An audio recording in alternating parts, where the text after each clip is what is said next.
Let's do this. The Cult of Hockey podcast by the faithful and for the faithful. I'm David Staples of the Edmonton Journal, and I'm here tonight with my cult colleague, Sean Patrick Ryan. Welcome, Sean. Hey, Dave. Thanks for having me. Sean writes for the Oil Night blog. He is an outstanding hockey observer. You'll find him at Twitter. What's your Twitter handle? At the Oil Night. At the Oil Night. Yeah. And I really noticed Sean because of his excellent work covering the OHL and the Oilers prospects there. Not so many Oilers prospects in the OHL this year. Is there any? No, unfortunately. Thanks for stepping up tonight. Bruce is out watching the Stars in Saskatchewan, and Kurt's here in Edmonton. I'm not sure what he's up to. I think he's visiting with his son.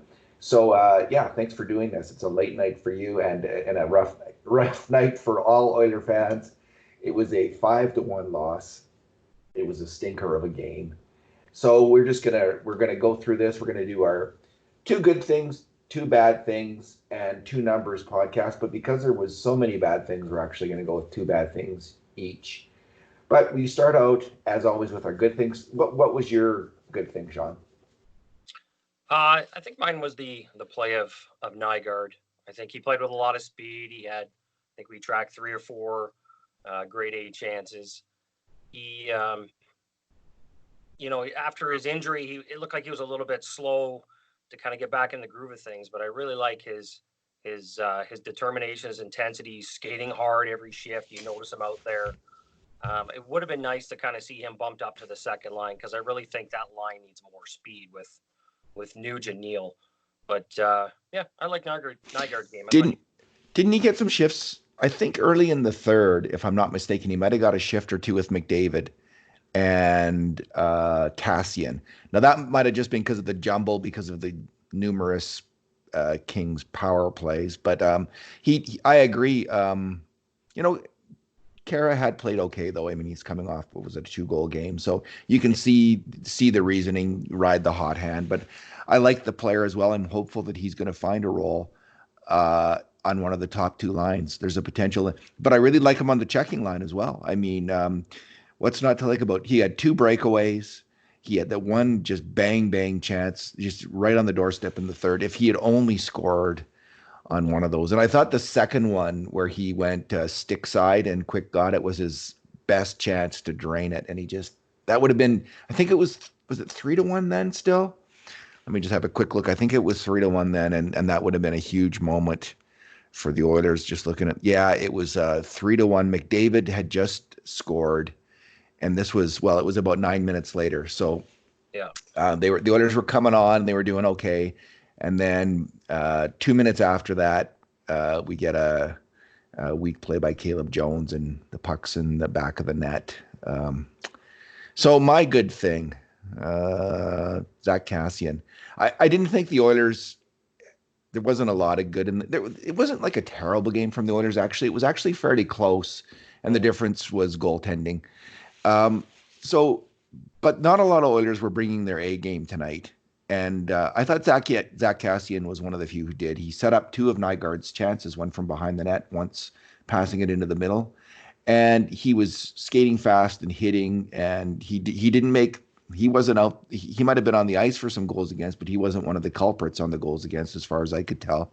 So I thought he was one of the few guys who did bring his A game, maybe the only one. Klefbom was actually, there was a couple other players who were pretty good, but I thought, Nurse wasn't bad, but Kassian I thought was probably the best Oiler on the ice. Well, and he's been playing well for quite some time now, right? You can tell he has a ton of confidence, and I mean, that's what you want. If you're playing on the top line, you want consistency. You want a guy that's going to bring it and dig pucks, out of the corners or whatever. And he seems to be doing that well. Did you expect this to happen with him? Like, remember last year at this time, and I wrote a recent post about this. Yeah. McClellan was fired by, Kassian was starting to rebound by now because Hitchcock came in and he liked the player, put him on the identity line with Lucic and Brodziak.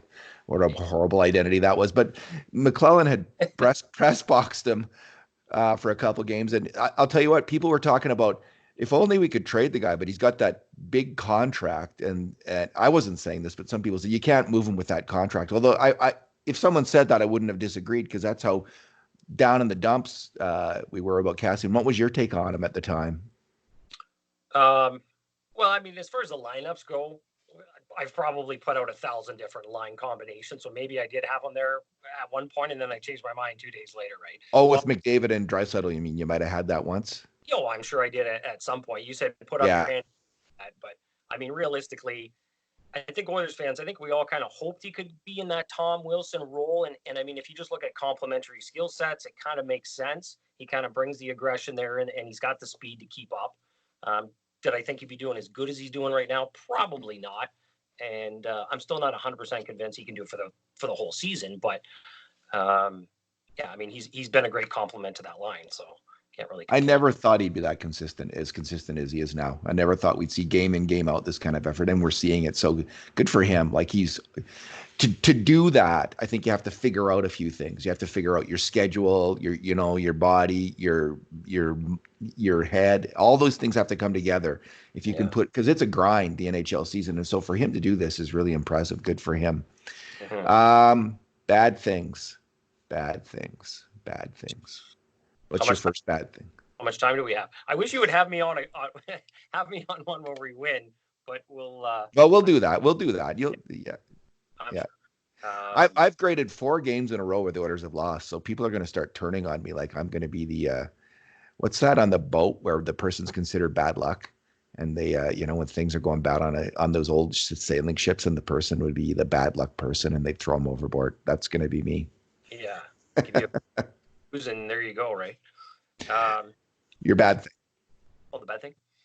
I didn't really like Kerr at all tonight. His game, and he kind of turned over the puck there a few times, especially on the penalty kill as well. He kind of looked slow. He just didn't really have it at all. And I know he's been on a little bit of a heater. He scored a few goals, but I mean, ultimately, especially with Nuge and Neal, and I know some people have talked about having Chiasson on there. He does well with Nuge, it seems like. But I really think you got to have speed, right? You got to have that. That's why I think Nygaard's such a good fit. Because, again, we talk about complementary skill sets. And when they first started at the beginning of the season, Nygaard was getting a lot of chances. He was getting shots on net. I don't have the actual stats in front of me and to see how many shots he actually has, but I know he's got a bunch for the season, and he creates stuff where Karras just, I don't know. I think he's been lucky the last few games, but tonight in particular, and I'm not even sure if he came back there at the end, but I really didn't like his game at all, and I kind of see him more as a bottom 6 forward to begin with. But well, I mean, 3 weeks ago, again, if he had been sent to the minors or put in the press box, most other fans would have been, well, that makes a ton of sense. But he has since come on, and he is, to give him credit, he is part of just a fantastic penalty killing unit at this point. Although I would give mainly the credit to Riley Sheahan, and Chris Russell and Oscar Klefbom. And Archibald, yeah, fair enough. That's another good thing. If we had another good thing, one of us, I should have probably picked that actually, because the penalty killing was fantastic. Yeah. There was the one goal right at the end, but that wasn't on the forwards, or it wasn't on the main forwards. That was on Bear, Nurse, Koskinen, and Draisaitl. I mean, they all kind of combined. So my bad thing, well, obviously Mike Smith. He's had a few tough starts in a row, and that one was really, really tough. I mean, you will never win. You will never win a game. So they're like let me just refresh my memory here. So the first one, the first one, Tyler Toffoli, that's a fairly tough shot, but it's from far enough outside that you'd want your goalie to have that. And then he immediately, just a short time later, gives up a bad rebound, and they get another grade A chance because of that. They don't score on it. The second goal, Kopitar comes in and that's a pretty tough one. I didn't blame the goalie on that. But the third one is a super duper double stinker, because it's not only a terrible rebound and a bad goal, it's with like no time left in the period. Like if the Oilers had come back from that, it would have been like a minor hockey miracle, because it's hard enough to come back from it when the goalie lets in a bad goal. And that was the first real stinker. But when you have that right at the end of the period, yikes. Well, and the whole period, like it was just, whenever you let in the first shot, and it's so reminiscent of Cam Talbot, right? You let in the Yeah. first. Come on, guys, let's go. Let's get going. First shot, boom, it's in the net. It's like it's a kick in the twig and berries, right? So the second shot, he went high. He went high glove side. That would have beat Koskinen in top corner too, because that's where he Yes. is. And he right. So I don't blame him for the second goal. But yeah, I agree with you. That third goal was brutal too. And I feel like I can't remember what game it was. Maybe it was the last game he started. There was another one right near. I feel like it was right near the end of the period. Somebody shot it from the blue line, and was it him or Koskinen? Now I can't even remember. It was I seem to have a memory of Smith, and I can't recall, but I can recall just in the last couple of games. There's been a couple goals where it's kind of like the Tyler Toffoli goals, kind of like grade B shots, but you probably should have them. Like he hasn't been as sharp as he was earlier in the year, and we're starting to see a bit of separation in the goalies. So it's good there's one goalie who's separating. It's good that there's one goalie who's getting it done, but was so outstanding for the Oilers to actually have two, and now they're missing that. I just want to mention one thing on those first two goals. Well, the first goal, it was weird. I don't know if there was line changes that were because what was it? Bear was out with Russell on the first goal, and then right after that, when they got that grade A chance, they got a breakaway. Nurse and Caleb Jones were out on the ice together because Nurse had pinched and Jones was the only one back. So I don't know if they were having a bunch of bad line changes there that kind of created those chances, but I think on the first one, McDavid was the one forechecker out there, and he had a chance to stop that pass up the middle of the ice that set Toffoli in, because it was kind of a nice play by the Kings where it was passed up the middle of the ice, then deflected over to Toffoli. Is it Toffoli or Toffoli streaking down the wing, and he just caught Bear flat-footed. Yeah, and it was a tough play for any defenseman. Like if a guy's got a head of steam like that. But so my bad thing is, so Caleb Jones, he's usually been pretty good in the games that he's played, and I think both you and I are. I'm a big Caleb Jones fan. I think he should be on the Oilers, and I was glad that Tippett didn't bench him because I was worried that might happen, right. But that didn't happen. He stuck with him, and Jones. So he on the first on the second goal of the Kings, he lost a battle behind the net. And these things happen to all defensemen, and it goes out to Kopitar in the slot. And it was actually McDavid who should have been covering Kopitar in the slot. And it was mainly on McDavid, that goal, but Jones did let that out. And then on the fourth goal, he made a bad read in the neutral zone, and it led to a kind of a 2-on-1-ish rush where the Kings kind of the went off Klefbom, and then they kind of slammed it in the net. Yeah. So that was on Jones as well. And that's when I thought he might get benched, but he didn't get benched, and I thought he played well on the third, but that's a bad thing. What about anything? Yeah. Do you want to go ahead? Sorry. I agree with Jones on that. It's nice to see him kind of settle down in the third. One of the concerning things for me, and this kind of touches on the bad things, is I've noticed especially the last few games, and again, you don't really want to get a knee-jerk reaction. It's hard to criticize McDavid and Draisaitl because they're so amazing offensively, right? And everybody knows, I mean, you can see I got McDavid, Jersey, Draisaitl. Okay, so nobody can say I hate these guys. But the last couple of games, especially the Dallas game and now this one, Tippett always talks about at the beginning of the year, talking about 5 up, 5 down. And it seems like the Oilers, the forwards especially, are starting to get away from that defensively. The Dallas game was really disappointing. McDavid and Draisaitl, I thought, were very poor defensively. And then again tonight, you mentioned the one goal there where McDavid could have came back. Draisaitl, I think he really struggled again defensively, not picking up his man. Even on the power play there, that last one, he was just a little bit behind. I don't know if they're kind of, because they're behind, they're cheating for offense, or they're just not giving enough effort coming back, but it's starting to become a trend, and it's something that I hope Tippett kind of nips in the bud, because if your top players aren't doing it, they're the ones that are setting the example. So if they're not coming back and they're not playing defense, and you're seeing it over and over again now, then that kind of sets the tone for the rest of the team, right? So that kind of speaks to my. It's huge. It's massive, and it's you're right. I agree with you. This is it's a bit of an issue in the last week or two. And players go through defensive slumps, just like they go through offensive bursts, where they have really great times. They have defensive slumps. And I thought, Bear and Nurse have been playing better, but they were going through one for a little while there and giving up a lot of grade A chances. Now this game, and this was your second bad thing, Draisaitl. So we have McDavid on the first goal. He's not able to stop the stretch pass up the middle of the ice. On the second goal, he's a little slow to Kopitar in the slot because they were both breaking out fast, and the puck got stripped off him.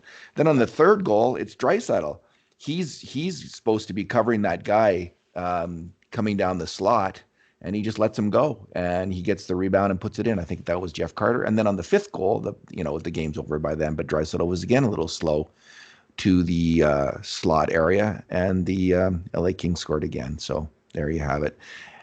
Yeah, it's Wayne Gretzky wasn't the greatest defensive player. He scored enough though that he made up for it. So these two guys have been doing that this year as well, but I don't think they can score enough they need to be strong defensive hockey players for the Oilers to be a winning playoff team. And they generally are, especially Draisaitl this year, but not tonight. Yeah. Oh, and not the Dallas game either. Cause I mean, tonight they're both, I guess, looking at the stat, well, Kassian was -3. Like you said, it wasn't really his fault. Draisaitl was -3. He was on the ice for that fourth goal. McDavid was -2, but he was on the ice for 3. And then the previous game, Dallas, they were both on the ice. Draisaitl and McDavid for what, 4 goals against. So it's starting to become a little bit of a trick. Yeah. Guys not falling. I mean, they're the two best players, best duo in the league. But, they should be setting the example. They're the kind of the leadership group now. So you hope they kind of nip that in the bud and, be better two-way players. Yeah, they will be. They're going to come back strong next game. Oh, of course they will. All right, let's go to our numbers. And what is your number? Well, I hate to be the guy that always complains about the officiating, but I mean, 6 power plays to 2 for the Kings. That's kind of my number, 6-2. I felt like there was a bunch of non-calls against the Oilers, grabbing McDavid and last year it just seemed like the world was out to get Edmonton. And then even, I don't know what it is, but the last few games, again, it just seems like for whatever reason, they're not getting the calls. Like Evander Kane, literally 2 hands, Matt Benning right in the face in front of a linesman. There was no call the last game. Tonight, there was a few that really, I feel like should have been calls. And then the one against Kara, I thought that was pretty weak as well. So I'm going to say even though Edmonton killed, 5 of them, I guess they let in the last one. I wasn't happy with the 6-2 penalties, I guess. Fair enough. What was yours? It's California, man. This always happens in California. It just seems to me, if the Oilers are going to get shafted by the refs, it's going to happen in California. Yeah. Because it happens game after game after game there. I'm going to go with Klefbom's time on ice again, 26-13, which wasn't as much as his time on ice the last game. I don't even know if it's his season average. I think it's above his season average a bit. But geez, he started off a bit shaky this year, I thought, defensively, but he's really come on in the last 10 games or so and is playing. I've talked about this before, where I thought in the 2017 playoffs, Oscar Klefbom was the Oilers' best player. He just stepped up totally as a top pairing defenseman and was everything we hoped he would be. Because of injuries, we haven't seen that player in the last couple of years so much, but we are seeing that player in the last 10 games. He is playing fine hockey. On the penalty kill, he is strong. On the power play, he's doing well. I mean, he's not a power play ace, but he's doing well enough. And at even strength, he's like in the last 10 games, he's been that kind of tower of power defenseman. And good for him. It's great to see. And boy, do the Oilers need it. But this is part of the kind of the the Oilers' renaissance on defense. Like, to have a renaissance, you have to have been good in the past. And the Oilers have never. I guess in 2006, the Oilers had a really strong defensive core with Chris Pronger leading the way. So this is this is an evolution. Yes. All these young guys, right? They really are, and it's fantastic to see. And the Oilers are like 7, 8, 9 players deep now on defense. Like guys who they have about 5 or 6 guys who can get by in a top 4 pairing if needs be. They've got about 3 guys who can be in the top pairing if needs be, and they've got about another, they've got about 4 or 5 guys who can play third pairing, and we don't know where Caleb Jones is going to end up in this whole mix. So, like in that mix, is he going to be one of the guys who can play in the top 4, or is he going to be a guy? I think for sure he can play in the bottom pairing, but yeah, Klefbom, Nurse, and Bear can all play in the top pairing, and that's something the Oilers definitely haven't had in a long, long time. So, right, and when you put out that question today, which was a good question, is Nurse the best defenseman on the team? Right? Yeah. Klefbom, Bear, and I think they all kind of bring a different. They all bring different strengths to the team, right? But we haven't seen and everybody points to how much the team struggles without Klefbom when he's out. But Nurse has been healthy for the last 3 years. He hasn't missed a game. So we haven't really seen the team without Nurse. We may end up losing, it may hurt more than you think, right? Because of his speed and his physicality and things like that. So but I'm just curious, at what point do you put Ethan Bear on the power play? Well, that's a good question. When you put your GM hat on, you think I got to sign Ethan Bear, and as long as the power play is really functioning well with Klefbom, I'd rather not give those 15 points this year to Ethan Bear, because that's going to cost me $1 million a year. I hate that mentality. I hate it too, but when you put that hat on, you think that way, right? Like, so I don't like, and then there's the whole team dynamic with the veterans. Like, you don't want to upset the apple cart. Klefbom's leading the top power play in the NHL. Why do you replace him? But to me, I think the Oilers' power play is better with Ethan Bear leading it than with Oscar Klefbom leading it. So after I put out that question, I put out a poll question actually asking people the same thing. Let me just see what the results are right now. Let me just see here. So we've had 1,812 votes. Who is the best D-man on the Edmonton Oilers right now? Oscar Klefbom, 66%. Ethan Bear, 23%.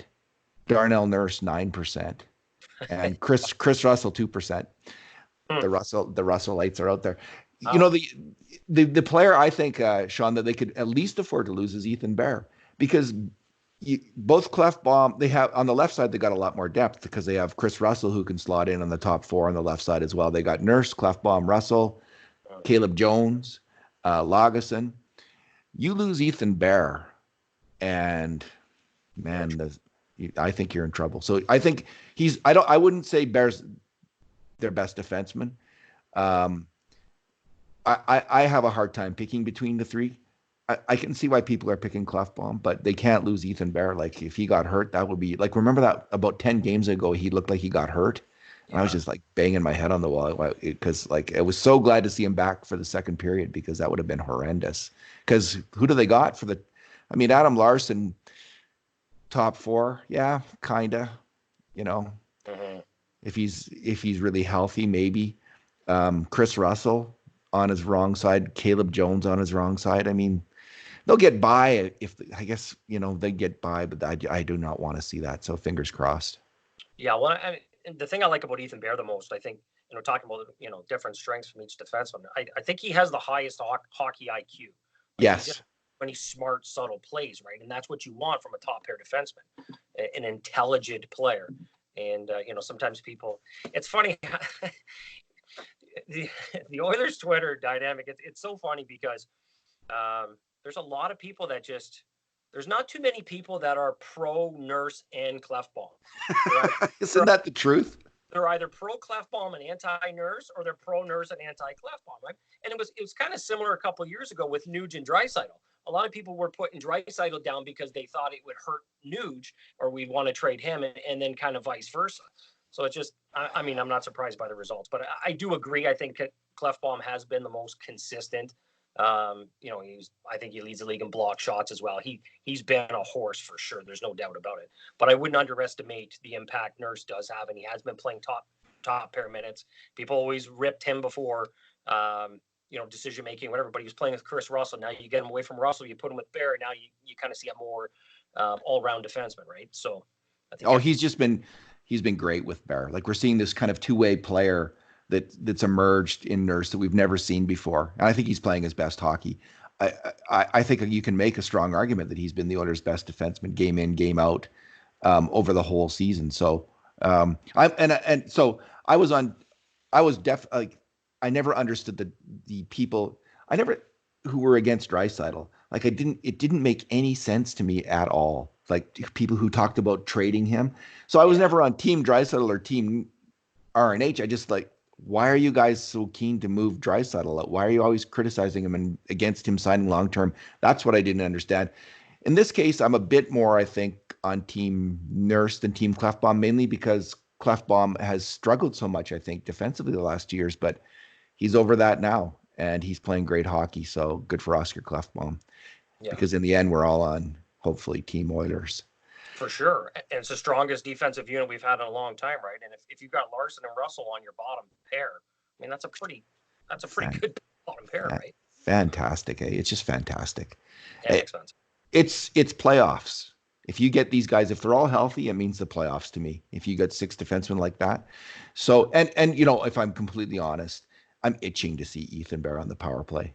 Like I really want to see that because I think he just adds an element of puck sense and shooting, which Klefbom doesn't quite have. And so yeah, to answer you completely honest, I would love to see that, and I think they will move to that as the year goes on. But Klefbom he's hanging in there. He moves the puck well. So yeah, he does. I agree. All right, it's a late night for you. What time is it in Ontario? Almost 2 a.m. Okay, I'll let you go, man. I'm not complaining. All right. Well, thanks for doing this. And hopefully the next time we do it, it will be an Oilers win. So thanks again, Sean. All right. Thanks for having me on, Dave. And in the meantime, and in between times, this has been another edition of the Cult of Hockey podcast. Let me just shut this down.